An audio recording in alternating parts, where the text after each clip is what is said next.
हो, बरेच लोक आपल्याकडे मदत करायला पुढे आलेले आहेत. अनेक लॅब्स आहेत, अनेक डॉक्टर्स आहेत जे स्वतः या सर्व्हिसेस द्यायला तयार झालेले आहेत आणि ते येतील. NMO हे सगळ्यात मोठं आपल्याला माहिती आहे, ही सगळ्यात मोठी संस्था आहे, ते सुद्धा आपल्याला याच्यात मदत करत आहेत. मग हेच आपले आहे ते महापालिकेच्या बऱ्याचशा हॉस्पिटल्समध्ये आता खाजगी लॅब पण आपल्या आहेत. त्या त्या भागातील जसं तुम्ही सिंहगड रोडला समजा तुमच्या रायगड हॉस्पिटल वगैरे म्हणजे सुविधा असतात, ॲक्च्युअली त्याला पाहिलं नाही गेलं. काही हॉस्पिटलमध्ये आहे तर ॲट अ टाईम आपल्या त्याच हॉस्पिटल्समध्ये अवेअरनेस करून तिथं जर आपण अशी शिबिरं वरचेवर आयोजित केली तर नक्कीच तुमचं म्हणणं बरोबर आहे. आपण असंच टायअप करतोय. शहर लेवलला असं अभियान करण्याचं कारणच हे की महिलांना आपल्या घराजवळ शिबिर असावं, घराजवळचं हॉस्पिटल असावं जिथे जाऊन ते असे तपासण्या करू शकतील. म्हणूनच प्राथमिक म्हणजे हे अभियान डिक्लेअर करण्याआधी आम्ही काही अशा बैठका घेतल्या. त्याच्यामध्ये खाजगी लॅब्स, खाजगी हॉस्पिटल्स आणि डॉक्टर्स यांना आपण बोलावलं होतं. त्यांची एक मीटिंग घेतली आणि आपण त्यांना सांगितलं होतं की आपण यामध्ये मदत करा. जवळच्या हॉस्पिटल्समध्ये जाऊन महिलांना तपासणी करता यावी, ब्लड टेस्ट करता यावं असं आपण त्यांना आवाहन केलं आहे. पुढच्या काही दिवसांमध्ये हेच वेळापत्रक आणि व्हेन्यू फायनल झाल्यानंतर आम्ही डिक्लेअर करणार आहोत. नाही, खाजगीचं जाऊ द्या, पण ज्या ज्या महापालिकेच्या दवाखान्यामध्ये म्हणजे कृष्णा डायग्नोसिस असेल, प्रत्येक ठिकाणी अशा ज्या खाजगी संस्था गेल्यात ऑलरेडी आहेत, त्या सुद्धा याच्यामध्ये इन्व्हॉल्व्ह आहेत. आरोग्याची व्यवस्थित लूट करतात तर त्यांना कधीतरी याच्यात योगदान द्यायला हवं. ते सगळेच आहेत. मी तुम्हाला म्हणाले तसं आहे.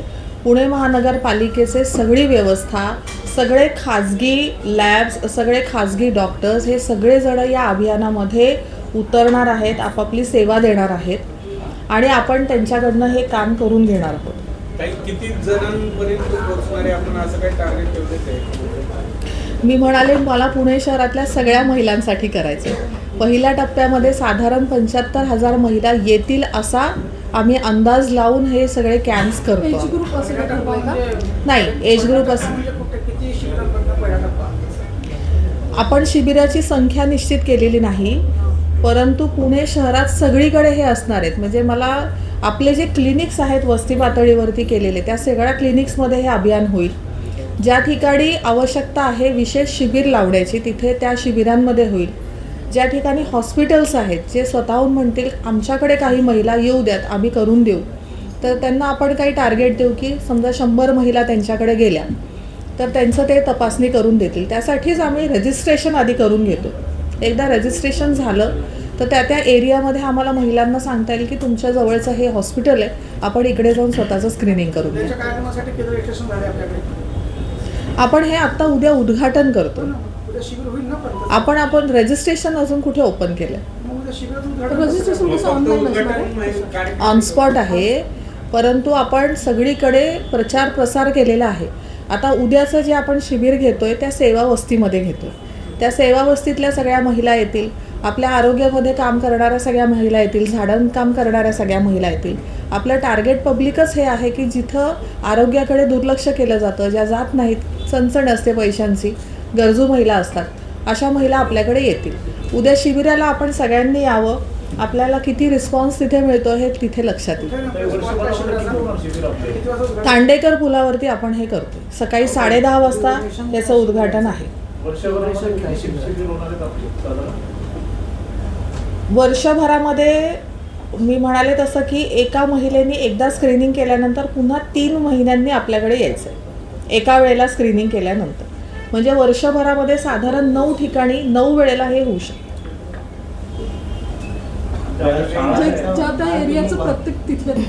ज्या त्या एरियातच होणार. कुठल्याही महिलेला लांब जाण्याची आवश्यकता नाही. आपलं टार्गेटच हे आहे की जवळ त्या महिलेला तिथे जाता यावं, जवळच्या ठिकाणी तिच्या घराजवळ असावं, येण्या जाण्याच्या अंतरावर. अशा ठिकाणी आपल्याला हे शिबिर करायचं. महापालिकेच्या शाळा आहेत त्या शाळांमधल्या मुलींची जरी आरोग्य तपासणी वेळोवेळी होते का आपल्याकडे? असं होतेच आपल्याकडनं. वर्षातनं एकदा आरोग्य तपासणी शाळांमध्ये केली जाते. तुम्ही मगाशी मला वयोगट विचारलं. वय वर्ष 18च्या पुढच्या सगळ्या महिला या ठिकाणी येऊ शकतात. म्हणजे ज्यांना उपचाराची गरज आहे त्यांच्यासाठी उपचार पुढे दिले जाणार आहेत. हो, आपण प्रयत्न करणार आहोत. उपचारांच्या गरजेसाठी फंड्स हा सगळ्यात मोठा विषय असतो. ज्या कंपनीज CSR देतात आरोग्यासाठी त्यांना आपण आव्हान करतो आहे की आपण ह्या विषयात लक्ष देऊन आमच्याकडे जर फंड्स दिले किंवा आम्ही डिरेक्टली त्यांना हॉस्पिटल्स आणि अशा जिथे स्क्रीनिंगची आवश्यकता असते आपण डिरेक्टली त्यांना सांगू, तिथे त्यांनी डायरेक्टली त्यांचा CSR दिला तरी चालणार आहे. मग पुढचा उपचार फ्री ऑफ कॉस्ट असेल ना त्यांचा, महिलांचा? नाही, पुढचा उपचार किती असा फ्री करू शकू हे त्या आजारावरती अवलंबून आहे.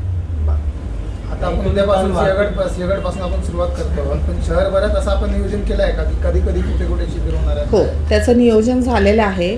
उद्याचं एकदा आपलं उद्घाटन झाल्यानंतर थोड्या दिवसात आपण ते डिक्लेअर करू. काही काळ तुम्ही वाहतूक कोंडीची बैठक घेतली आणि तुम्ही सांगितलं की पोलीस काम करत नाहीत, त्याचा रोज जो आहे तो लोकप्रतिनिधीवर येतोय. आता काही सूचना दिल्यात का? आणि ज्या पद्धतीने चंद्रकांत पाटलांनी त्यांच्या मतदारसंघात काही वाहतूक वॉर्डन नेमले होते त्याचा परिणाम दिसतोय. मात्र इतर शहरात मोठी कोंडी होताना पाहायला मिळते रोज. आणि सिंहगड रोड तर डेंजर कॉरिडॉर झाला वाहतूक. आज पण जवळपास 3 किलोमीटरच्या वाहनांच्या रांगा ज्या आहेत त्या रस्त्यावर सकाळी शहरामध्ये काही प्रमुख रस्त्यांवरती ट्रॅफिक कोंडी होते आणि त्यातला एक म्हणजे सिंहगड रस्ता. आणि आम्ही तक्रार करत असताना अचानक एका दिवशी तक्रार गेली असं नाही आहे. तर तिथले प्रत्येक ठिकाणी म्हणजे जिथे जिथे वाहतूक कोंडी शहरात होते त्या सगळीकडेच नागरिकांची तक्रार आहे. त्यांना या त्रासाला रोज सामोरे जावं लागतं. लोकप्रतिनिधींनी सगळ्यांनी तिथे जागेवर थांबून नेमकं काय अडचण होती हे पाहिल्यानंतरच आम्ही वाहतूक पोलिसांना बोलवलं होतं. मी स्वतः सिंहगड रोडवरती 3 दिवस प्रत्येक वेगवेगळ्या रस्त्यावरती थांबून पाहिलं होतं की होतं आहे काय नेमकं.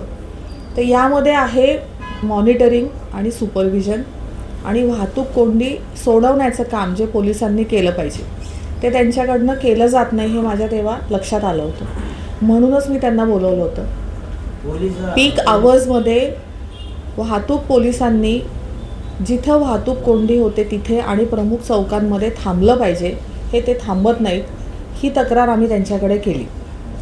त्यांना समजा वॉर्डन्स कमी पडत असतील तर त्यांनी सांगितलं पाहिजे, पुणे महानगरपालिकेला निवेदन दिलं पाहिजे की त्यांना वॉर्डनची किती संख्या हवी आहे, त्याच्यावरती आम्ही निर्णय घेऊ. पण वॉर्डन फक्त थांबवायचे आणि पोलिसांनी थांबायचं नाही हे चुकीचं आहे. वॉर्डन हे हेल्पिंग हँड असतात. वॉर्डनला किती लोक जुमानतात हे आपणही सगळेजण जाणतात. त्याच्यामुळे पोलिसांनी सुद्धा थांबलं पाहिजे. पोलिसांनी जे म्हटलेलं आहे की रस्ते खड्डे झालेले आहेत त्याच्यामुळे वाहतूक. एकेकाने बोला प्लीज. पोलिसांनी म्हटले की खड्डे झाले जास्त शहरात त्याच्यामुळे वाहतूक कोंडी होती आणि ती पीक आवर्सलाच होते. तुम्ही केलेला दावा तो खोटा आहे असं म्हणतात पोलीस उपाय. असं नाही आहे. मी पोलिसांना असं म्हणाले की वाहतूक कोंडी होण्याची कारणं जी आहेत ती तुम्ही द्या सर्वे करून. पुणे महानगरपालिका, लोकप्रतिनिधी आणि वाहतूक पोलीस यांनी सगळ्यांनी एकत्र मिळून हे काम केलं पाहिजे.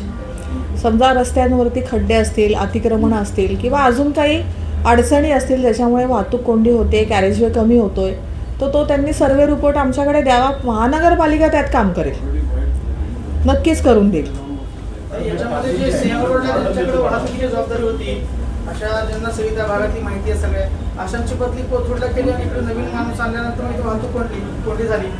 सिंहगडचा माणूस तिकडे कोथरूडण्याची काय करत होती याची काही माहिती घेतली आपण? कोणाची बदली झाली म्हणतात? गवळी ज्या होते सिंहगडला होते बऱ्यापैकी सगळं कंट्रोल केलं होतं. हायवे किंवा धायरीपासून ते पुणे राजाराम दांडेकरपर्यंत सगळं कंट्रोल. पोलिसांचा विषय म्हणताय का? आता त्यांची बदली कशामुळे होते हा विषय आमचा नाही ना. अधिकारी कोणी असले तरी त्यांनी काम केलं पाहिजे जबाबदारीने. 3 आठवड्यात तुम्ही बदली झाली तेव्हापासून जास्त त्रास होतोय.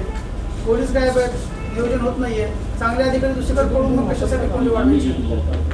मग हा पोलिसांचाच विषय ना. मी तेच तुम्हाला म्हणतो, पोलिसांचा विषय. सक्षम अधिकारी प्रत्येक एकतर अधिकाऱ्यांनी प्रत्येकाने सक्षमच झालं पाहिजे.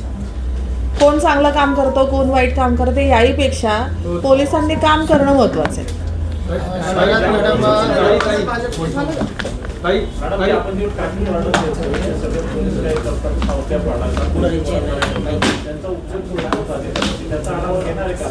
त्याचा आढावा घेणार ना. आता सुरुवात झाली, आढावा तर नक्कीच घेणार. दरवर्षी खड्डे बुजवले जातात साहेब. नाही, प्रमाण कमी आहे यावेळेला. कमी. आपण घ्या ना आढावा. प्रमाण कमी आहे. एक महिला आहे ना मॅन्युअल पडताना कारवाई व्हायला पाहिजे. ज्यांनी कोणी पाहिलं नाही ना ते मॅनहोल, त्यांच्यावर कारवाई व्हायला पाहिजे. मी मगाशी पाहिला तो व्हिडिओ. ते चुकीचंच आहे आणि अत्यंत वाईट आहे. केशव हे डायस प्लॉट या ठिकाणी पण असाच एक प्रकार घडला आहे की आता महिला ज्या आहेत जेम हॉस्पिटलमध्ये उपचार घेतात.